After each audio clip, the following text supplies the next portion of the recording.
The projector hummed quietly as my presentation reached its crescendo. 12 international investors leaned forward in their chairs, captivated by the quarterly growth charts displayed on the screen.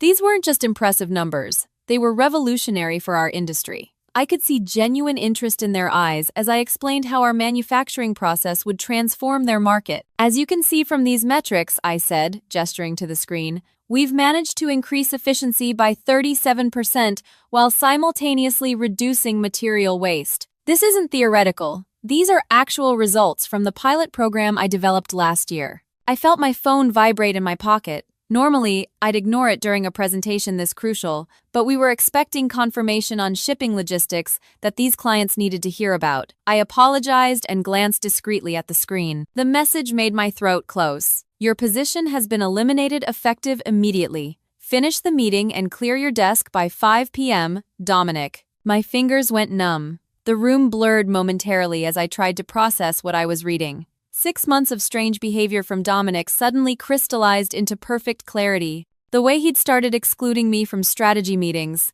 how he'd been asking increasingly detailed questions about my process documentation, the casual request to share my client contact information. I must have visibly faltered because Irina, the lead investor, leaned forward with concern in her eyes. Everything okay? My phone screen was still illuminated, the message clearly visible. I watched as her gaze flicked down to it, then back to my face. Her expression shifted from concern to something more calculating. Is there something we should know? She asked quietly. The other investors were watching now, the atmosphere in the room transforming from enthusiastic to uncertain in seconds. In that moment, something inside me, something that had been bending for months, finally snapped clean. I placed my phone face up on the table. Actually, I said, feeling strangely calm, there is something you should know about this company. I turned to face the projection screen, where my carefully crafted presentation still displayed our success metrics. These growth numbers are genuine.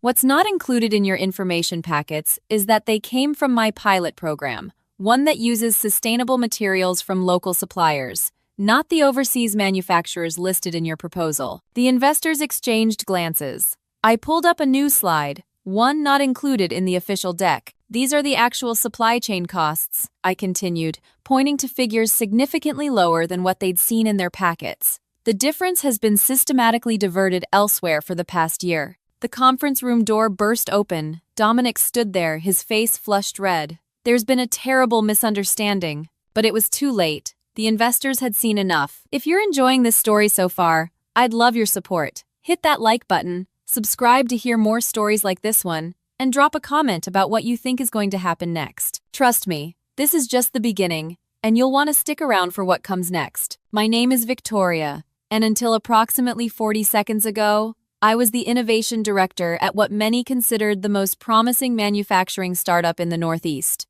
My friends call me Tori, though not many people get close enough for that privilege. I've always been cautious with trust, a trait that served me well today. I graduated top of my class in chemical engineering and material science. While my classmates chased positions at massive corporations, I specifically targeted smaller companies where I could have genuine impact. When Dominic recruited me 2 years ago, he promised exactly that, the freedom to revolutionize our industry with sustainable practices. We're building something different here, he'd said during my interview, green eyes alight with what I mistook for authentic passion. Most companies talk about sustainability as a marketing gimmick. I want it to be our foundation. Those words resonated with everything I believed in. I accepted his offer despite higher-paying opportunities elsewhere. The first year seemed to prove I'd made the right choice. Dominic gave me resources, autonomy, and recognition as I developed our key manufacturing innovations. The trouble began subtly. So subtly that for weeks I questioned whether I was imagining things. It started with Dominic asking me to add his name to my research reports. Just for internal documentation, he'd explained, since I'm overseeing the department. Then came the executive meetings I was suddenly not invited to. Just budget discussions, he assured me. Nothing relevant to your work. I noticed changes to my presentation materials before client meetings. Adjustments to cost projections, altered timelines. When questioned, Dominic would smile tightly, just making it more accessible for non-technical audiences. My project got renamed in company communications. My team members were reassigned one by one. My access to certain servers became temporarily unavailable due to security updates. I started keeping records after the third month of strange occurrences. Nothing dramatic, just a private document detailing changes made to my work, conversations that seemed odd, decisions that didn't align with our supposed mission. 2 months ago, I overheard something that confirmed my suspicions. I was working late, the office mostly empty, when voices drifted from the conference room. Through the partially open door, I heard Dominic speaking with our finance director, Paula. "The board is impressed with your innovation strategy," Paula said. Dominic chuckled. "They should be. The sustainability angle was exactly what we needed to differentiate ourselves." "And Victoria?" "Victoria is brilliant but naive. She genuinely believes we're saving the planet while making money. Perfect for developing the technology, but she doesn't understand the bigger picture." "Which is?" "We use her innovations to attract premium investment, then scale with traditional manufacturing once we've secured market position. The margins are incomparable. And when she realizes, by then we'll have everything we need from her." Innovation directors are replaceable, especially ones who don't own their intellectual property. I slipped away before they could discover me, my mind racing. That night, I reviewed my employment contract with devastating clarity. The standard IP clause I'd barely noticed when signing suddenly revealed its true purpose. Anything I developed belonged to the company. But there was one thing Dominic didn't know. One crucial detail he'd overlooked. During grad school, I'd specialized in intellectual property law alongside engineering, a unique combination born from watching my professor's solar technology stolen by a corporate partner. I'd learned then that contracts have limitations, and timing is everything. I spent the next weeks preparing, documenting every alteration to my work, tracking the financial discrepancies between reported costs and actual expenses. Most importantly, researching the investors scheduled for today's presentation. Which brings us back to this moment, with Dominic standing in the doorway, his face contorted with panic, and 12 investors looking between us with growing concern. "Victoria," Dominic said, voice tight with forced calm, "you're clearly upset about some organizational changes. Let's discuss this privately rather than confusing our guests with incomplete information." "Incomplete information?" I repeated softly. Interesting choice of words. I turned back to the investors. "What, Mr. Dominic isn't telling you is that the manufacturing process you're investing in, the one that reduces costs while maintaining sustainability, exists solely because I developed it against company directive." "That's preposterous," Dominic sputtered, moving toward me. I held up my hand. "The difference between the actual production costs and what's listed in your packets represents approximately $12 million in missing funds. Funds that have been consistently misreported in quarterly statements." The room temperature seemed to drop 10 degrees. The silent man in the corner, who hadn't introduced himself at the meeting's start, finally spoke. "These are serious allegations, miss?" "Victoria," I supplied. "And they're not allegations, they're documented facts." "She's distraught," Dominic cut in. "We were planning to restructure her department, and clearly the news has come as a shock." The man in the corner stood slowly. "Actually, Dominic, I think we need to hear everything Victoria has to say." Dominic's face paled. "And who exactly are you?" The man produced a business card and placed it on the table. "Gregory Lambert, Securities and Exchange Commission, Enforcement Division." As Dominic stared in horror, Irina cleared her throat. "And I represent the International Trade Commission. We've had your company on our watch list for some time." My pulse raced as I watched Dominic's carefully constructed world begin to crumble. He lunged toward my laptop, but 2 investors blocked his path. "Don't worry," I said calmly. "I've already shared the complete presentation with everyone in this room." Dominic's face drained of color as he looked around the room, suddenly realizing this wasn't simply a pitch meeting but something far more calculated. His confidence visibly crumbled as he processed that his career might be ending in real time. "This is absurd," he stammered, straightening his tie with shaking fingers. "Victoria has clearly misunderstood some internal communications. We were restructuring her department, not eliminating her position." Gregory from the SEC remained standing. "Perhaps we should continue this discussion with your legal team present." "Absolutely," Dominic replied too quickly. "Let me reschedule this presentation for next week after we've cleared up this unfortunate misunderstanding." Irina shook her head. "I think we've seen enough to warrant immediate attention. She turned to me. Victoria, you mentioned discrepancies in the supply chain reporting.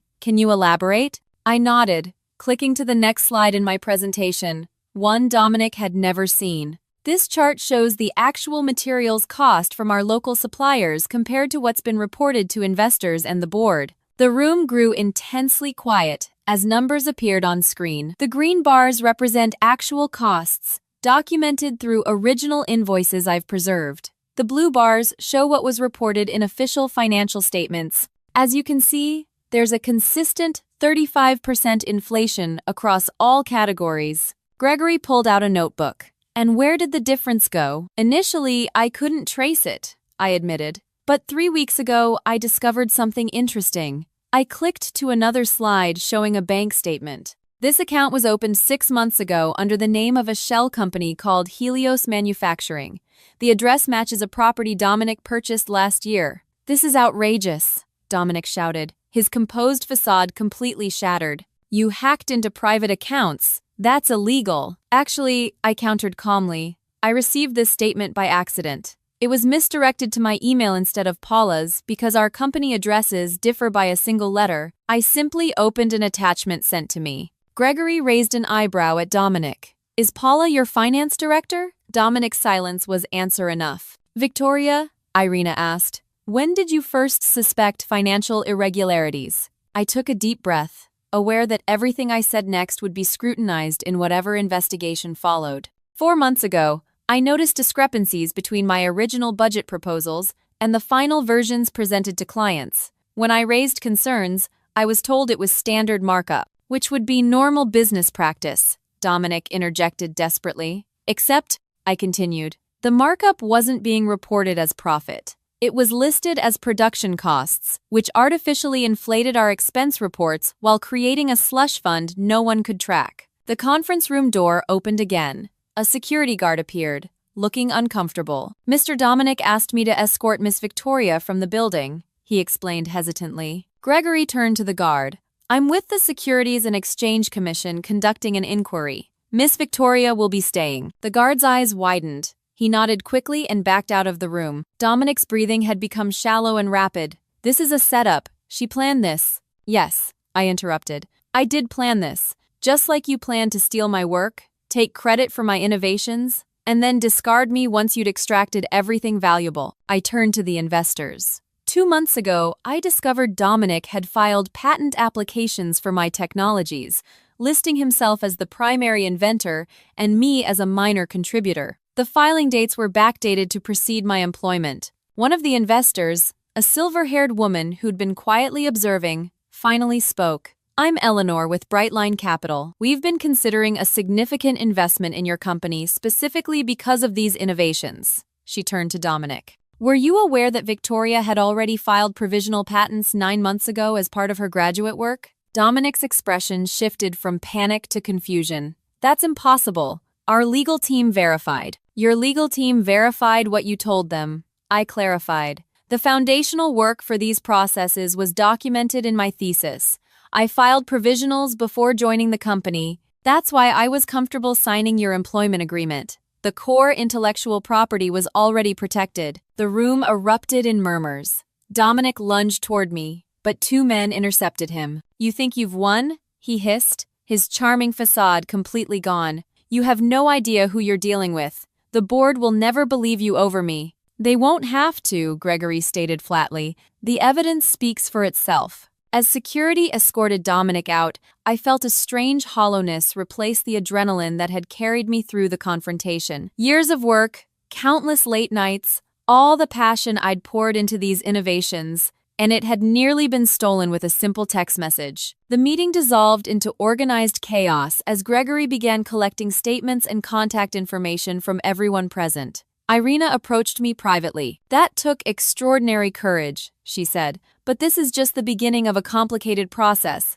Are you prepared for what comes next? I nodded, though truthfully, I had no idea what awaited me. I couldn't let him take everything. Whistleblowers often pay a steep price, she warned, particularly when exposing someone as well-connected as Dominic. Her words sent a chill through me. Well, connected? I thought he was just ambitious. Irina's expression turned grave. Dominic didn't build this company alone. He has powerful partners who won't appreciate this public embarrassment. As the investors filed out, I gathered my materials, my mind racing. The victory I'd imagined suddenly felt incomplete, perhaps even dangerous. That night, I couldn't sleep. Every noise outside my apartment made me jump. Dominic's final words echoed in my thoughts. "You have no idea who you're dealing with." I reviewed my options until dawn broke. By morning, I'd made a decision. I couldn't undo what I'd started, but I could prepare for whatever came next. I called my former graduate advisor, Professor Lin, who had warned me about Dominic when I first mentioned his job offer. "You were right about him," I admitted when she answered. "I wish I hadn't been," she replied. "Where are you now?" "My apartment, but I don't think I should stay here. Come to the university. My office. 1 hour." Professor Lin had spent 20 years in industry before turning to academia. She'd seen brilliance stolen, credit misappropriated, and innovations buried to protect existing products. When I arrived at her office, she was already making calls. "Victoria needs protection," she said into the phone. "Not just legal, actual protection." After a pause, she added, "Because Dominic Vega doesn't operate alone. He's the charming face for investors, but Archer pulls his strings." My blood went cold. Archer? As in Hudson Archer? Hudson Archer was legendary in our industry, a pioneer who'd transformed manufacturing in the 1990s before expanding into technology,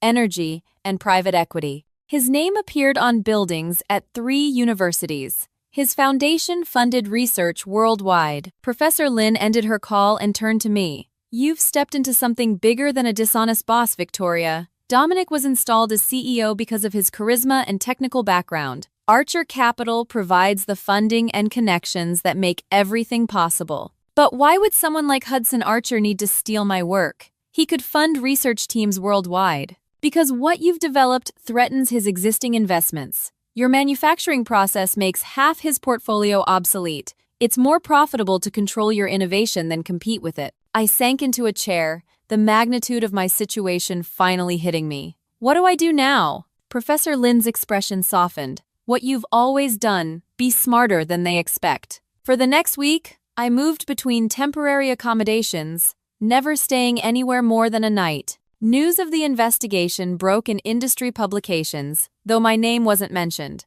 Dominic had been placed on administrative leave pending an internal review. The board of directors called me for an emergency meeting. Through my newly hired attorney, I agreed to meet at a neutral location. The temporary conference room felt sterile and tense as 5 board members filed in. I recognized only 2, Paul Winters, the chairman, and Teresa Gale, head of the finance committee. Their expressions revealed nothing as they took their seats across from me and my attorney. Paul spoke first. "Miss Victoria, we want to thank you for bringing these issues to light. The board takes allegations of financial impropriety very seriously." I nodded but remained silent. "However," he continued, "we're concerned about the manner in which this information was disclosed. Bringing external parties into a sensitive internal matter has created significant complications." My attorney, Elena, replied before I could. "My client attempted to address these concerns internally for months. She was systematically ignored and ultimately terminated for her efforts."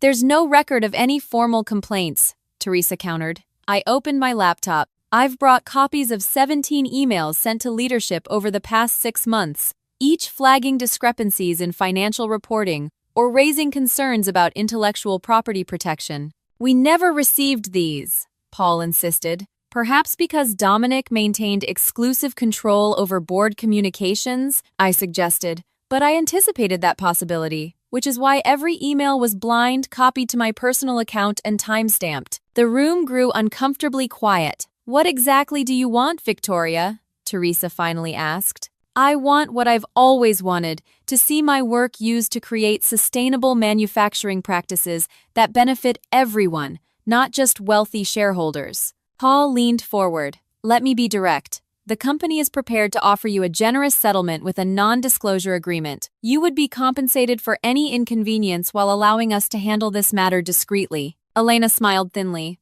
"My client isn't interested in being silenced. The alternative could be unpleasant for everyone," Teresa warned. "Lengthy litigation drains resources and damages reputations, often for all parties involved." Is that a threat? I asked quietly. It's reality, Paul replied. We have significant resources and an obligation to protect the company's interests. I closed my laptop. So do I. As we prepared to leave, Paul made one final attempt. Victoria, you should know that Hudson Archer has taken a personal interest in resolving this situation. He suggested meeting with you directly. The mention of his name was meant to intimidate me. Instead, it confirmed everything Professor Lin had told me. Hudson Archer wouldn't involve himself in a minor dispute unless he had significant skin in the game. I'll consider it, I replied neutrally. Outside the building, Elena gripped my arm. Be careful about meeting Archer. Men like him don't achieve that level of power by playing fair. I know,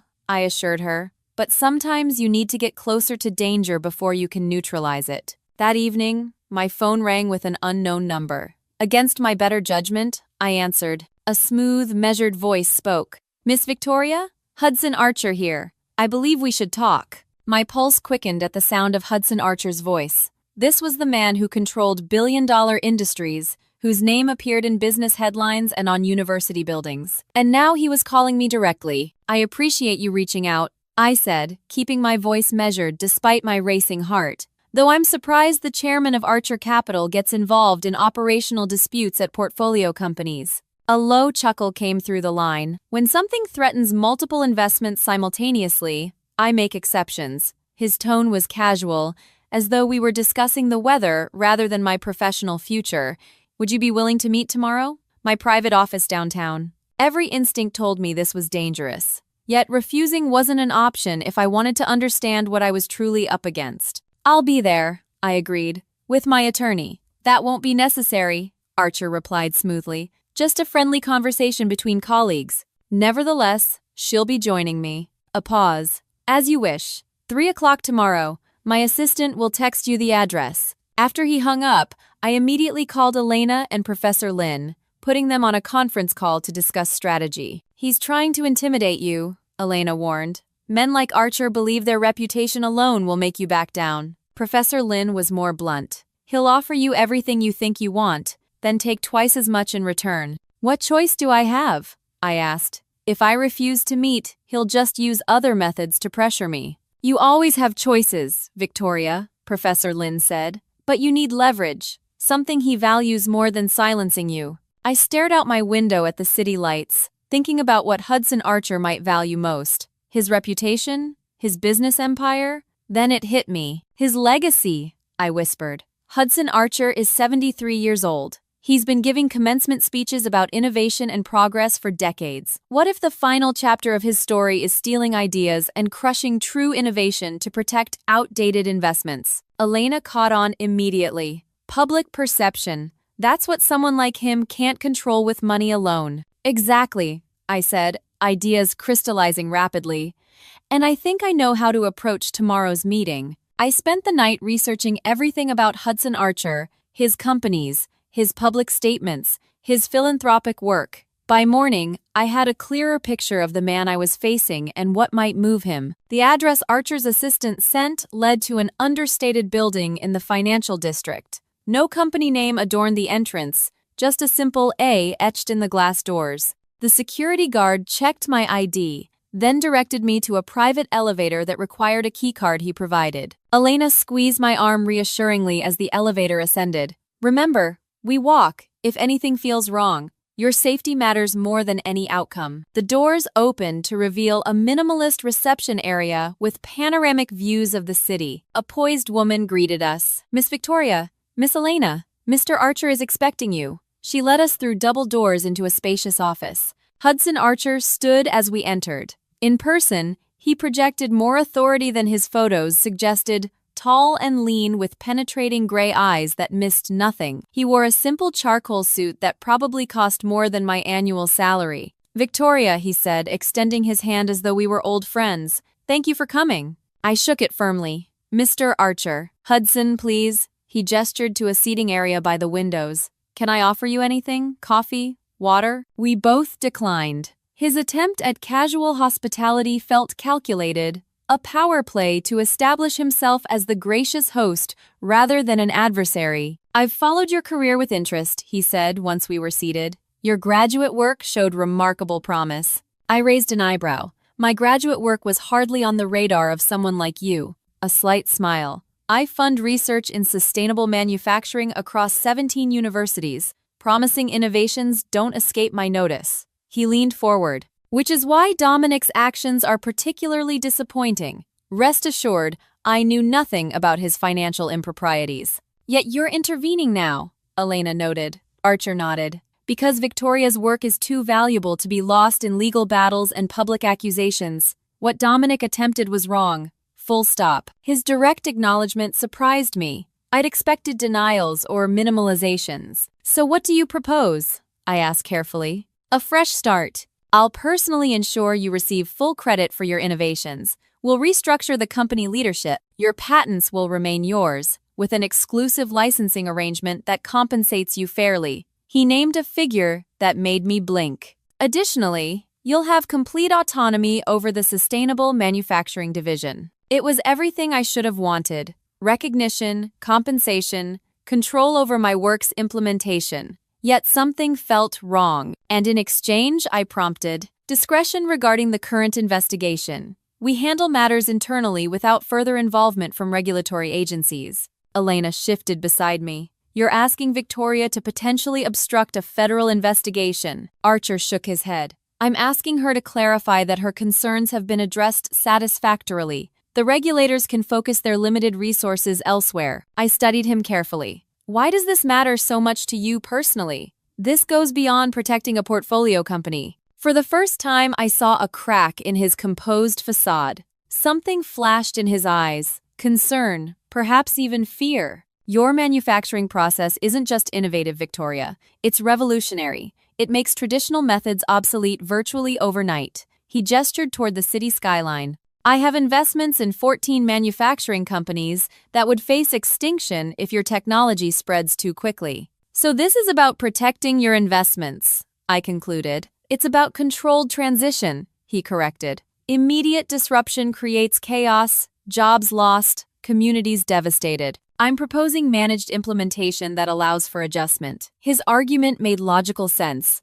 but I'd done my research overnight. Interesting perspective from someone who made his initial fortune by aggressively disrupting the steel industry in the 90s, causing 3 major manufacturers to close within 18 months. Archer's expression hardened slightly. I've learned from past mistakes. Or you're protecting yourself now that you're on the other side, I countered. The temperature in the room seemed to drop. Archer leaned back, studying me with new intensity. What do you want, Victoria? Beyond what I've offered. Transparency. I replied immediately. No more shell companies or hidden ownership. Full disclosure to investors about how my technology actually works and what it means for existing manufacturing methods. He considered this. That would trigger market adjustments. Yes, I agreed. It would. I need time to reposition certain holdings first. Elena interjected. That sounds suspiciously like using insider information for trading advantage. Archer smiled thinly. I'm simply being practical. So am I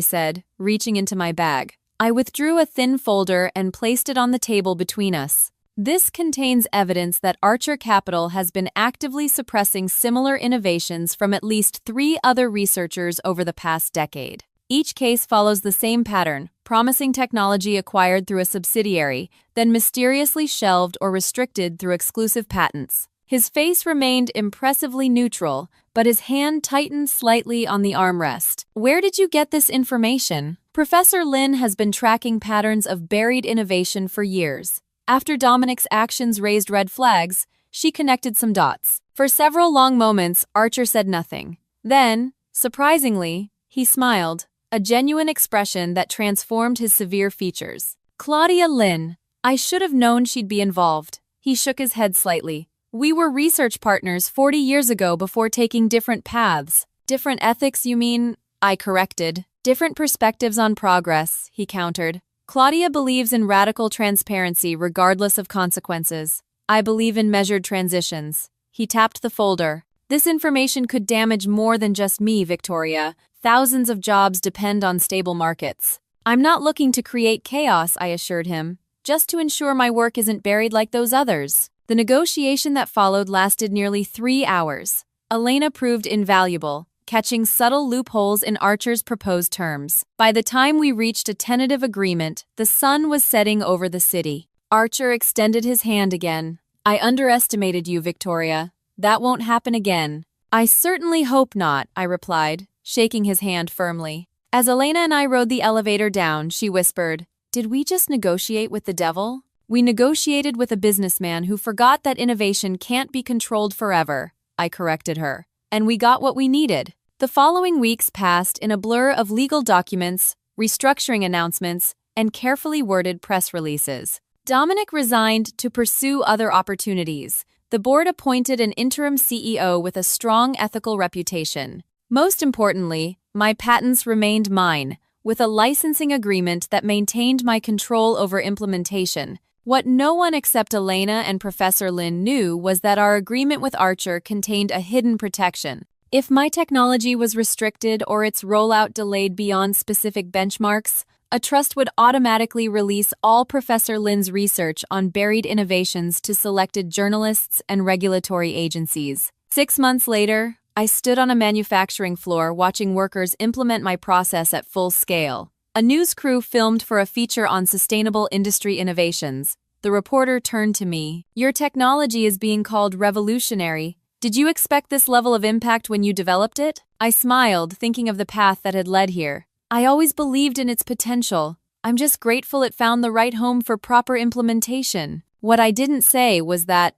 the right home had emerged only after Hudson Archer reorganized his manufacturing holdings, divesting from companies that couldn't adapt and investing heavily in those that could. The market adjustment happened gradually enough to avoid chaos, but decisively enough to create genuine change. The text message that had shattered my world that day in the conference room ultimately forced a reckoning that made my innovations stronger. Dominic had tried to eliminate me, not realizing that by pushing me to the edge, he'd only ensured his own downfall. That evening, I received an unexpected email from Hudson Archer. "Victoria, watched your interview today. The Western manufacturing plant exceeded efficiency projections by 23%. You were right about implementation timeline. Sometimes old dogs can learn new approaches. If you're interested in discussing the next phase, my door remains open. H.A." I smiled as I typed my response. "Glad to hear about the Western plant. Happy to discuss next steps.